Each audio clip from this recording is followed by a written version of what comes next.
Welcome to Early, the podcast about business in Web3 from Bankless Consulting. I'm your host, DSide, and on each episode of Early, I'm joined by thought leaders, innovators, and other denizens of Web3 who are building the internet of the future. Money is programmable, assets are digital, and exchanges are decentralized here. So join me on this journey into the past, the present, and the future of Web3. And remember, if you're here, you're early. Welcome to Early, the podcast about the business of Web3 from Bankless Consulting. And today, my very special guest is Anthony Leutenegger, Lutz.eth from Aragon. And he is the head of growth at the Aragon project. Anthony will be giving us some background on Aragon and some, information about what happened recently, an attempted attack, and Aragon's response to that. So, I'm really curious. I'm not super knowledgeable about everything that happened, and this is kind of a new thing for me to see and experience, and I have a bunch of questions. Anthony, the floor is yours. Welcome. Thanks so much, DSide. Really appreciate you guys having us on here. If anything, what we always have to take from these types of incidents, attacks, whatever you want to call them, to be frank, is something to learn from. The space is new, and we're learning, and it's a tiny fraction of a period of time in human history, and so there's a lot that we can learn and extrapolate and share with the community, and that's why we're here. So, for everybody, I'm Anthony from the Aragon DAO. I'm the head of one of the guilds, the Growth Guild. So just to give you some background, Aragon was founded in 2016, 2017, launched the first DAO framework. Basically, we allow DAOs to launch and manage themselves on our platform. So some examples, Lido, for example, they just had their V2 vote, which was on Aragon. Decentraland and FTX, some of these big DAOs are on the original Aragon OS. And we have about $13 billion in AUM on the old stack. And actually, just a few months ago, we launched an entire new product line, new protocol, super flexible, new front end app. So, non-developers can spin up their DAOs in a few minutes and for pennies, depending on what chain. So we're super excited where we're heading from a product perspective. And the interesting part is what we'll discuss today, obviously, is Aragon is in the process of DAOifying ourselves. And it's funny because it's quite complex, because Aragon initially was a 2017 ICO. So we have a lot of sort of historical baggage, you could say, which has made decentralizing quite challenging. And I'll sort of set that up for you. What do you mean by that? Yeah, I'll set that up. So it's challenging. I'll tell you why. So you have a token launched in 2017, and that token has it's not been in DAO, so it's been scattered to the winds, you could say, right? There are holders, some large VC funds, all over, and so you don't have a ton of engaged people, token holders. We have a lot of engaged community members. Can I interrupt you? Yeah, exactly. Yeah. So similar. So right now we're sort of coming off this big shitcoin season, right? And I really was not part of crypto back in the ICO craze, which was about 3 years ago, I think, right? When Aragon launched. Is that about right? 6 years ago for 6 years ago for Aragon. Okay. Quite a while ago. Right. So a lot there you go. A lot of people were buying and selling tokens, and strictly speculative, no understanding of what Aragon actually was. And I assume that a lot of them probably still hold tokens. They may. A lot of people may hold the old Aragon 8NG token, right, or the V1 token. They may not have even changed it over to the V token. You're talking about like 6 years ago. So you don't have a ton of token holders who are super engaged, right? Ago, We have a huge treasury, over $170 million, but a really low market cap. You're talking about market cap of like 50, 60 million, right? And so already you're starting to get this concept that it would be quite easy for somebody to purchase tokens, if it was a DAO, of course, to perform potentially a 51% attack or whatever you want to call it, to take the treasury.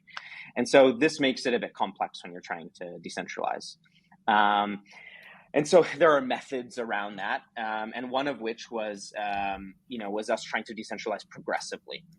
And so, to sort of set this up in in about a year ago, just under, there was a vote. We decided to have a signal vote, the Aragon Association. So it was an association at first. The association holds the treasury, and the association was like, let's hold the signal vote and see if people want to move this treasury into a DAO. And resoundingly, everybody was like, yes, of course. Like, we're building DAO products. Like, let's get into a DAO ourselves. Let's dog food this product. And everybody's excited. We're like, of course. And so we built our own, obviously, on our own stack. We built our own DAO on the stack. And then there were these phases that were supposed to happen where money was supposed to trickle in to the DAO from the association, separate entities, over time. And so upon sort of the first transfer of 300,000 USDC, this is where everything began. A whole group of, they're called RFV raiders, sort of turned up, working with a large hedge fund, or they call it a vulture fund, called Arca Capital Management, and they're very known. They're well known for these types of interferences, if I can use that term. And so this is where this potential attack began. And so we've sort of, the last few weeks, have been dealing with that. We made some communication issues, which we acknowledged in our first sort of response. But it's been very interesting, and we've definitely taken some learnings out of it along the way. So what was the indication to you or to the Aragon team that this was not necessarily done in good faith? Yeah, that's a great question. I think immediately all of a sudden, tons of people started coming into our Discord. Like first day, people coming in, clearly coordinated, all like really pushing for this treasury transfer. Like when are you moving more funds over? You need to move funds now immediately. I'm a token holder. I've been a token holder for 6 years, even though they just joined the Discord, like half an hour ago. And they're like, and then it started getting like really spammy. A couple started, using vulgar language, and it started getting out of control. And actually at this point, an individual from another DAO that had experienced the exact same thing came to us and was like, this is going to get out of control. Like, this is how they start. This group come in, they use social engineering tactics to try and create a lot of discontent and seed problems within your community. And then they begin from that. That's where it began. And so our initial response after hearing that was, our belief is that Discord is not a DAO. Aragon does not have conversations in its Discord about governance as typically done in the forum. And so we decided to take action to protect our developer community and our builders, and decided to temporarily ban 6 or 7 of them. And then it started to become a public space, and then an article goes out literally the next day saying that Aragon is banning people from the DAO, which is impossible. Of course, you can't ban somebody from a DAO. It's permissionless. You buy the token and you are welcome to vote, participate in that way.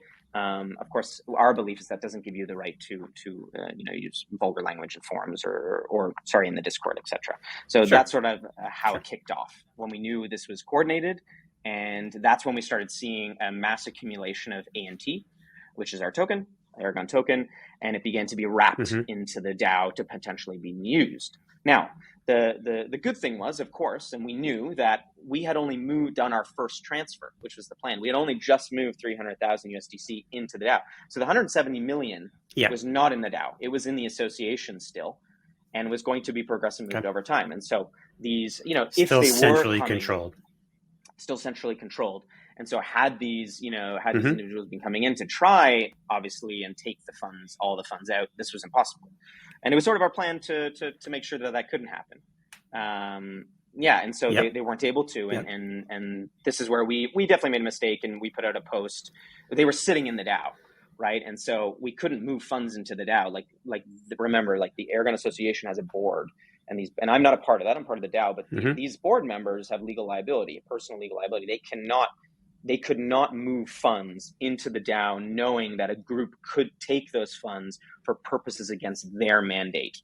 And we communicated that really poorly. And we told our community that we tried the strategy basically that didn't work out. Okay. Well, that said, it sounds like one thing you did right was to do it in tranches, or at least to test, a trial balloon, that $300,000, just to see what would happen. Or was that part of the reason for doing that, just to see what kind of response you would get? 100%. It was 100% part of Okay. a part of why we did it, was to move it in tranches, move it over slowly, move it over Yep. not so much time bound, but more bound on governance safety. So like amount of WANT Mm-hmm. wrapped, amount of treasury that's allocated elsewhere, or ring fence somewhere so that it can be taken straight out of the treasury. These types Meeting of certain tactics. milestones, right? Yeah. Yep. Yeah. Can you define wrapped ante? Yeah, it's just it's a simple mechanism. Many tokens do not actually have the capability to be used for governance. So most ERC20 tokens are not vote standard. So if you are launching a DAO, by the way, or launching a token and want to become a DAO in the future, you probably want to launch with the ERC20 vote standard, which will allow for these governance interactions. So if you don't have an ERC20 vote standard, it's not the end of the world. But typically what you have to do is when you launch a DAO in Aragon or elsewhere, you typically have to then wrap the token, which means you basically give your token up momentarily for a wrapped token equivalent, which then can be used to vote. And typically you can unwrap at any time and get your token back. So it's just a technical requirement needed for governance. Got it. So I think I understand what happened next. You sent the messaging out to the DAO. It was this in the Discord, essentially, saying that we're putting a hold on everything. Well, yeah. So we made a mistake. What happened next? Because we couldn't send funds anymore to the DAO, we wanted to let Arca Capital and all these RFP raiders know, like, you can't have this money. It's not in the DAO. It's in an association. Like, it's so you can't have it. And we want you to leave you to leave the DAO. Like, you know what I mean? Like, yes, you have tokens. You are a token holder, of course, but like, you're here to just take money and leave. You're not here to build technology, et cetera, et cetera. And so we put out this communique basically being like, Aragon, like, we wanted to repurpose how we're going to use the DAO. And we used repurpose, which was the wrong word, because it made it seem like this DAO could be interfered with by Aragon itself, which is not true. A DAO can't be; it's unstoppable. Sure.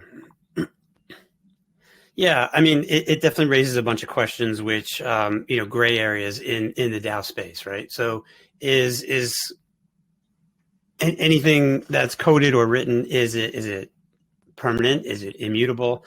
What was the actual intention? And can a centralized organization sort of dictate the intention of the DAO, or can the DAO dictate the intention if there are people within the DAO who overrule that? So, I mean, that's it puts you in a tough spot. I mean, this is a challenge that all DAOs are going to face. So, and I understand what Aragon is trying to accomplish. I mean, you're a space for builders, and you want to reward builders, and they should reap the rewards of ownership and everything else, associated with that DAO membership.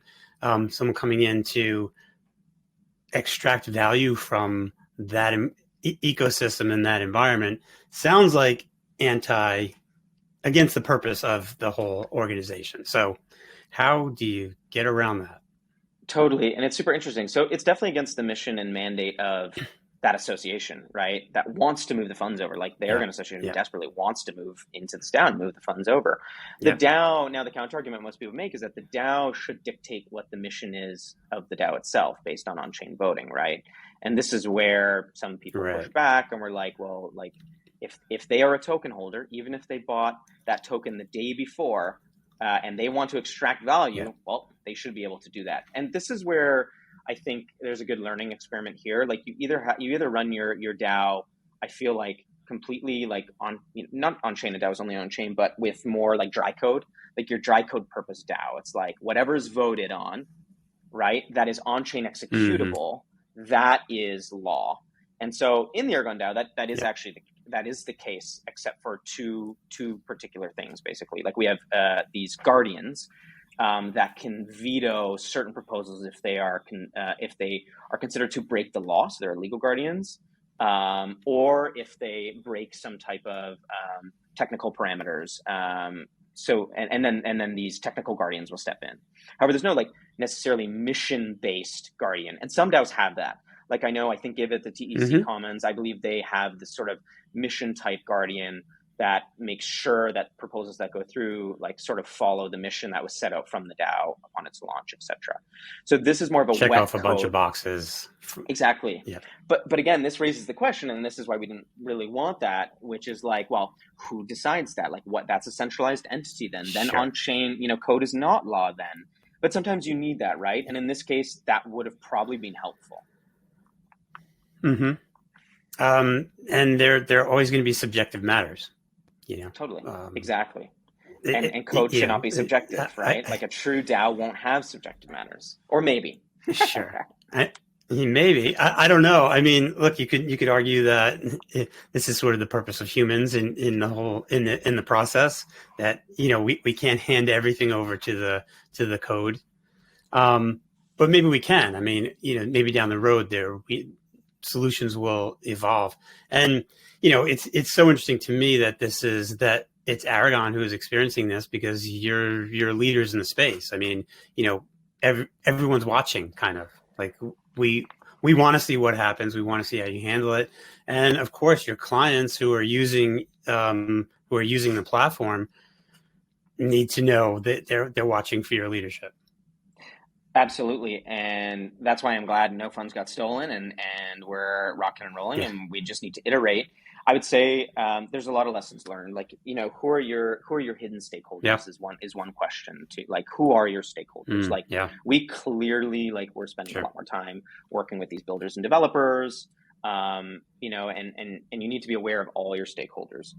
Don't be a target to begin with is probably the best advice I could ever give anybody. Like these RFE raters are around. They're super smart. They're super well funded. They work with with vulture funds. One other DAO that was targeted by them, some large DAOs have been targeted by them. Mango, for example, Spartan, Rook's DAO recently. And, they came and said, one of them said this group hired a private investigator to follow me and try and get, information on me to be used later. This is the extent that it can get to. So you need to be aware when you're, starting any organization, you don't want to have an attack vector if you can. Try and not be a target to begin with. Set up your governance in that way. Sure. Well, I mean, there's also factors such as permissionless environments. I imagine a lot of your activity, or how much of your activity is on chain and completely visible to anybody? So in our DAO, it's very on chain. The association, it's not as visible because, again, you're following regulations. These board members have to do what they need to do. So that's why we want to move more on chain, right? And we are quite transparent, anyways, regardless, because it's the ethos of this industry. Sure. And before so how do you go ahead? How do you not become a target then? I mean, if you're succeeding, if you're creating value, there's always going to be someone who's going to want to extract that value. I think the best methodology is token incentive alignment.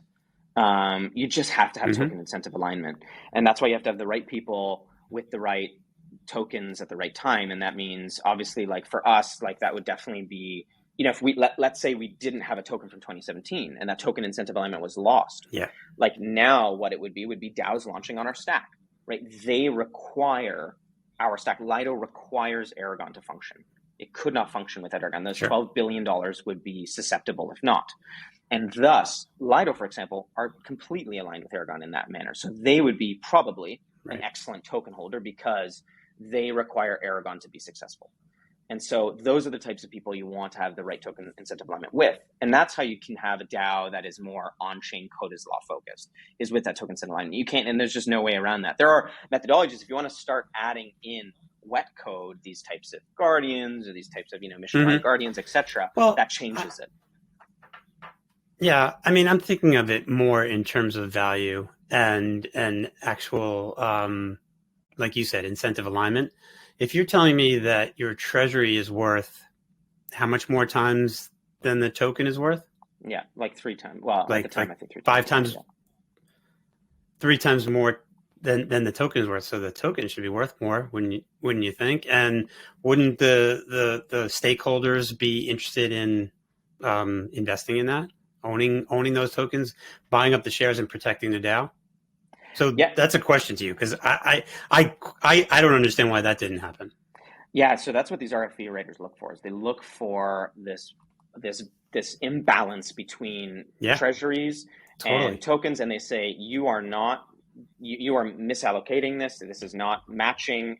I think the difference is and Aragon, the association probably should have done more buyback sooner. But again, you have to be careful because this is a utility token. Right. By law, this is a utility token.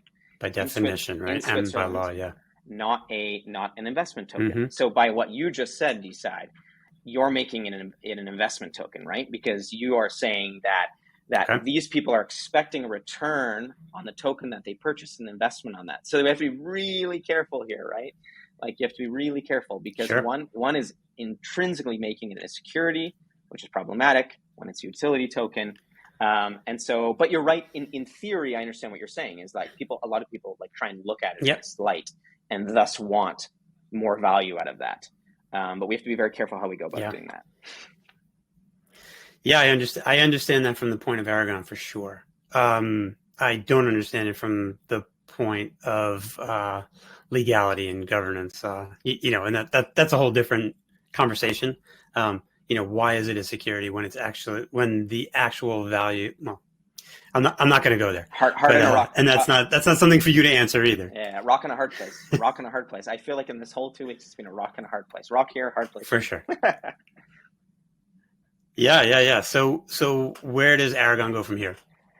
Yeah, I mean, we have our treasury. We have great products coming out. Even these raiders who've come in, like they're not poking holes at like they did with many other DAOs, saying, that we're guzzling up this treasury. We're not building anything. Like they're just saying they want we've let them back in, by the way, in the forum. They have a space. And there's a discussion about potential buyback, how that would look like, et cetera, et cetera.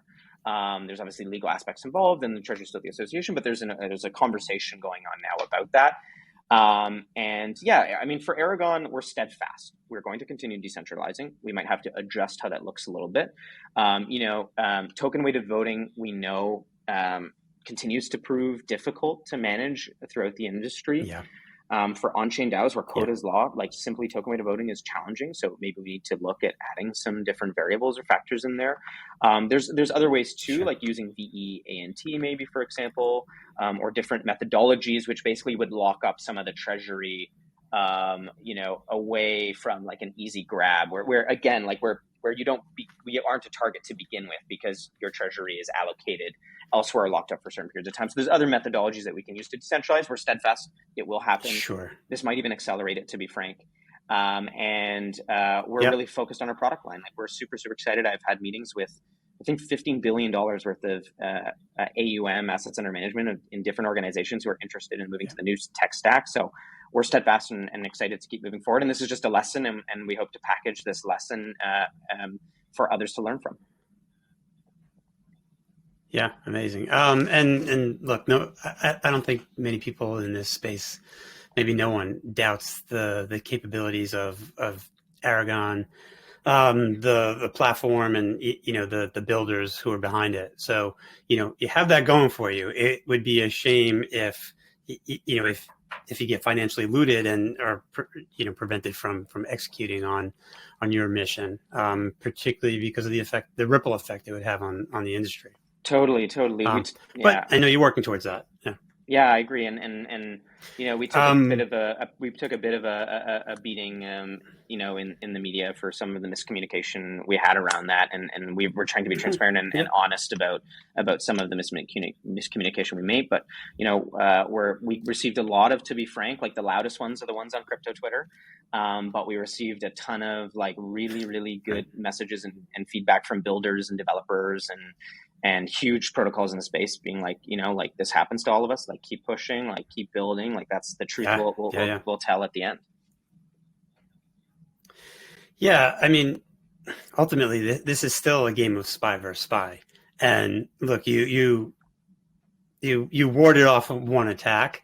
And there is no flying under the radar for Aragon. You're out there. You're in the spotlight, and much like other permissionless or potentially permissionless organizations and DAOs, I think there will always be raiders. There will always be pirates on the high seas. So like. You learned your lessons here, but I'm sure they learned their lessons too. Like they could be a lot sneakier about how they did things this time. I'm sure you recognize that they could have probably pulled this off if they did things a little bit differently this time. So, how do you keep thinking ahead? I mean, like, does Aragon have a team, a security team who is actually governance security, who's monitoring all this and staying on top of the next move? Yeah, we have some individuals in the organization who are very good at this. Obviously, we have really some of the best developers as well in the space, from at least from a smart contract perspective, to stop attacks. So we have a really good team. We want to keep building. I mean, our motto is experiment with governance at the speed of software, and I think that's how we stay ahead. To answer your question, like you have to keep experimenting. We launched an optimistic governance experimental DAO. About 2 years ago, spent a year trying optimistic governance. And then token holders said, like, this is not the right methodology. Let's move to delegate voting, which is obviously what a lot of DAOs, bigger DAOs with large treasuries are up to currently. There's holes in every governance methodology. Humans have been attempting governance since their existence. So it's not like this is something new, but we're adding some high risk aspects on it, and also decreasing risk for other parties in that same same breath. So we're going to keep experimenting, and we went from optimistic governance. Now we're going to definitely move all the assets on chain. There's no question that's going to happen, and keep toying around with it. Yeah, great. One thing that fascinated me about this space in general when I first started tooling around a few years ago was the fact that so much is experimental. I mean, you're leaders in the space and you don't have the answers yet.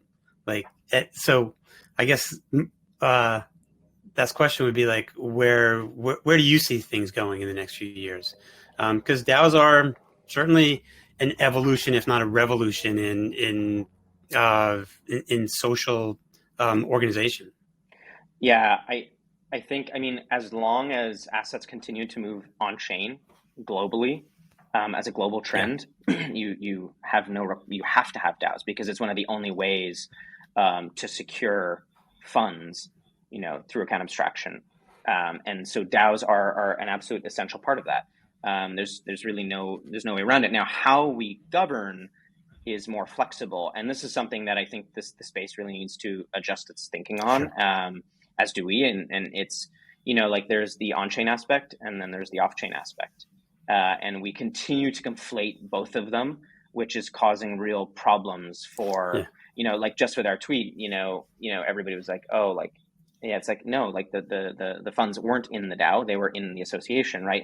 And just because somebody got banned off Discord doesn't mean that they're banned from using this permissionless technology, right? Like, we need to stop calling DAOs Discord or calling DAOs something they're not. They're right. they're smart contract, on-chain permission management systems, and how you want to build around that is up to you to reach the goals you want to reach as an organization. And so we need to start thinking more outside the box in those terms and start pigeonholing individuals and organizations into doing what they don't want to do because crypto Twitter says so. And I'm pretty steadfast on that. Like, permissionless is the technology. On-chain is, code is law. And these are the aspects that you can't change, but around that, you can build how you want to build. And I think that's super, super important. And we keep missing that in the space. Yeah. And so do you, in your mind, do you have like an ideal governance structure? And I know it's a nuanced answer, and it's probably different for different size organizations and objectives of an organization. But let's say like a large company, not a large company, but medium-sized company that maybe has 1,000 employees. Is there sort of a sweet spot, or do you have a vision of what the governance and governance, I guess, would look like? Yeah, that's a difficult question. I think, yeah, it depends on the organization. I think if it's a larger, like, well thought out organization that is sustainable, generating revenue, something like this, I think the DAO can simply be on chain and run by, like shareholders, what token holders would manage the actual governance of the DAO itself, let's say the organization, and really empower Hmm. professionals within it to do what they need to do. Like a decentralized, autonomous company, a DAC is a term that was coined by Vitalik, I believe. And so there are different methodologies, and not everybody is a professional at building products.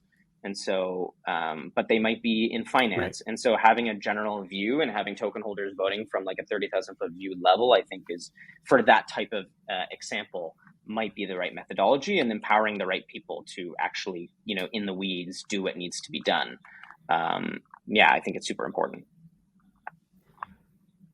Do you see a future where larger organizations will take on more of a decentralized ownership? Like, will General Motors ever, be a DAO, or will there ever be sort of a component of their larger Fortune 500 organizations that are owned by the contributors Honestly, or I employees? think so. I think unquestionably, in my opinion, as long as we keep moving towards a tokenized economies and moving assets on chain, I think Sure. it's a given. I just don't think that in those examples you'll have token holders getting into the granularity of what fender goes on the Right. front of a GM truck. Sure. But you can add those aspects in if you want to have some fun and keep people engaged. It's not saying you can't, but there's a football club, and I'm forgetting the name right now, that actually is a DAO, and they did a lot. Rexford, That sounds about right. That Rexford. sounds about right. And it was sort of interesting what they did is basically the Okay. professionals, the coach, the managers, and whatnot would actually create options. So they'd create like several like really good options, and Right. then give it to token holders to make like a final decision. They'd be like, we need a defender.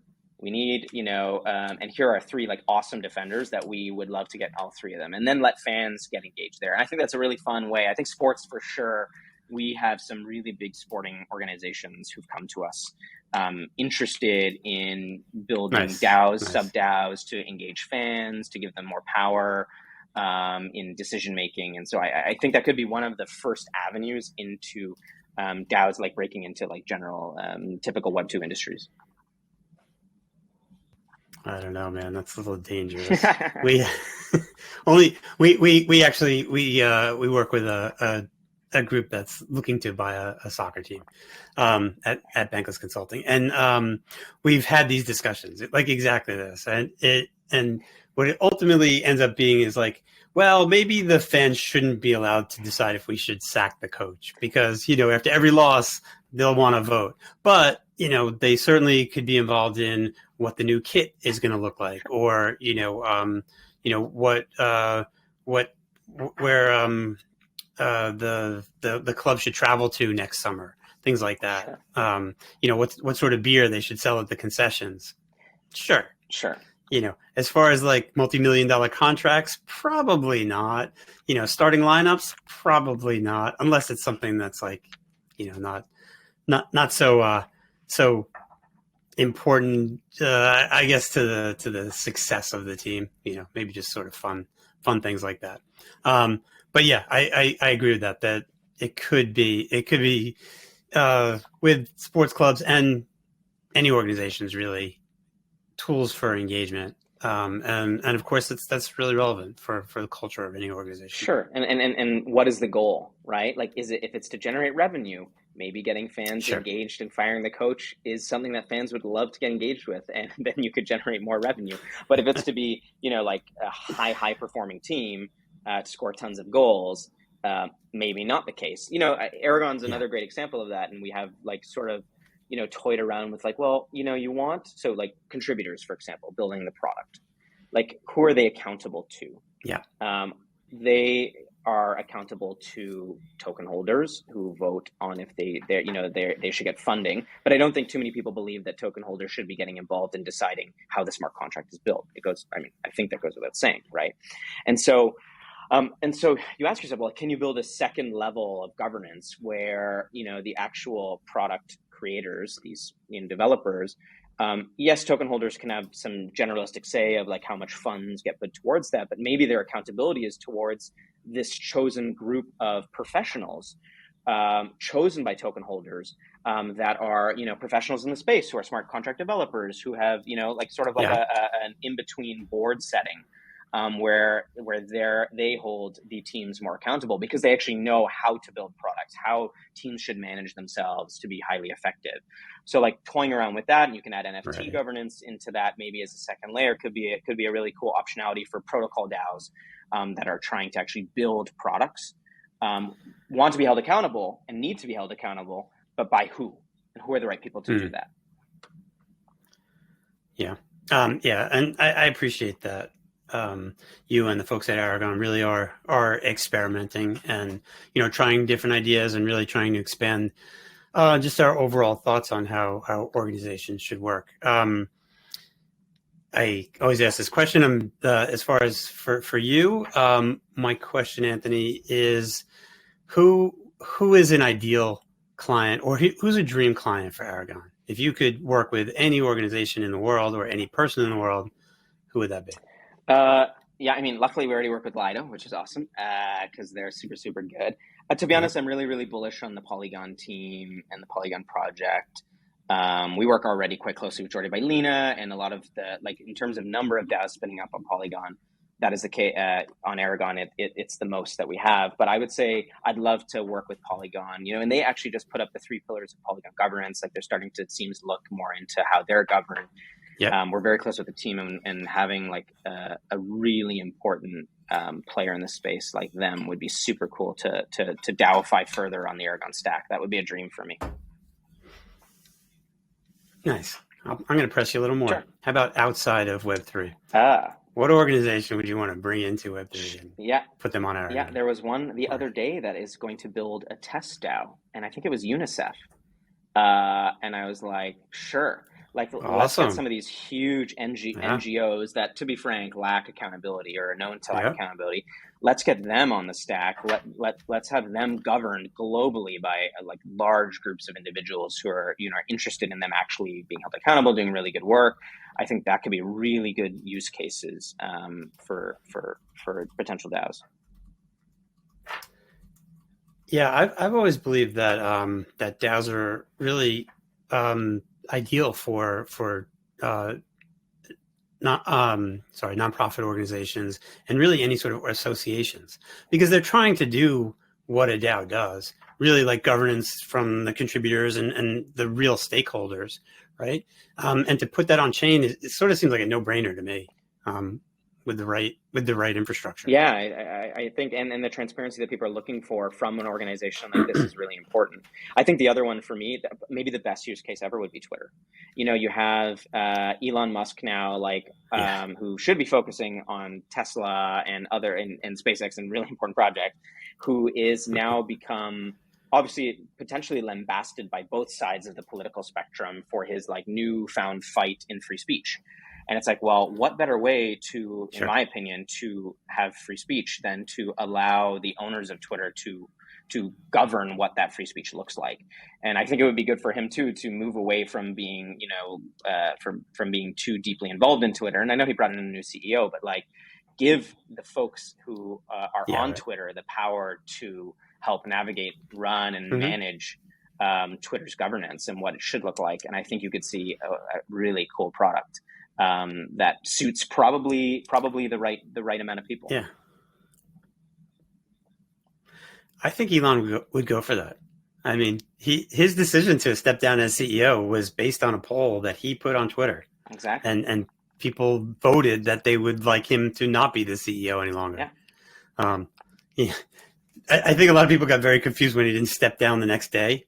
But he literally went out and found a CEO because of that. So, classic space vote. Vote happens, not on chain binding, executable at all, and the pitchforks are out. But and he did, and I think we knew he would. That's your life, right? Totally, we totally get it. And it was interesting. Immediately when I saw that tweet go out, I thought, oh my God, there's no civil resistance on that vote. This is Twitter is so full of bots. Right. I think Elon and his team said there's probably 20% before he bought it. Twitter said it's 5. I think it's like 80% bots. And immediately Wow. we work with we have a Yeah. team in Aragon Guild called Votoni who actually are like a voting protocol. And so you can vote on the blockchain, and have end-to-end verifiable votes. And they don't so much work in simple resistance, but that was an exact example where I was like, oh my God, like that vote definitely should be on-chain, civil resistant to like actually get the right outcome. Because who knows who voted or how many bots voted on that. So good. All right. We'll be tweeting that out. How can people learn more about Aragon, Anthony? Yeah, obviously, like check out the website, check out the new Aragon app, app.aragon.org. Come into the Discord. If you want to participate in the governance conversations happening right now, hop into our forum. We're more than welcome to have like really eloquent, smart people who want to participate, who want to see the project evolve in the right direction. And if you want to build a DAO, obviously, as I mentioned, app.aragon.org, come on the website and reach out. We'd love to work and see more of you. Awesome. And I appreciate the open forum and the, your transparency. Let's see. Also, if you want to reach Anthony, it's leuts.eth. I imagine that links to a lot of things. LEUTS.eth. That's his Ethereum. Yep. Get in touch. Identity. That's my on-chain identity. Thanks for coming on. I appreciate it, Anthony. No worries. Thank you so much for having me. Yeah. Of course. Bankless Consulting, please check us out on Twitter at Bankless Consult. We're also at banklessconsulting.com, and check out our newsletter. New editions every week. banklessconsulting.substack.com. Thank you, Anthony Leutenegger, and we'll catch up soon. Thank you so much.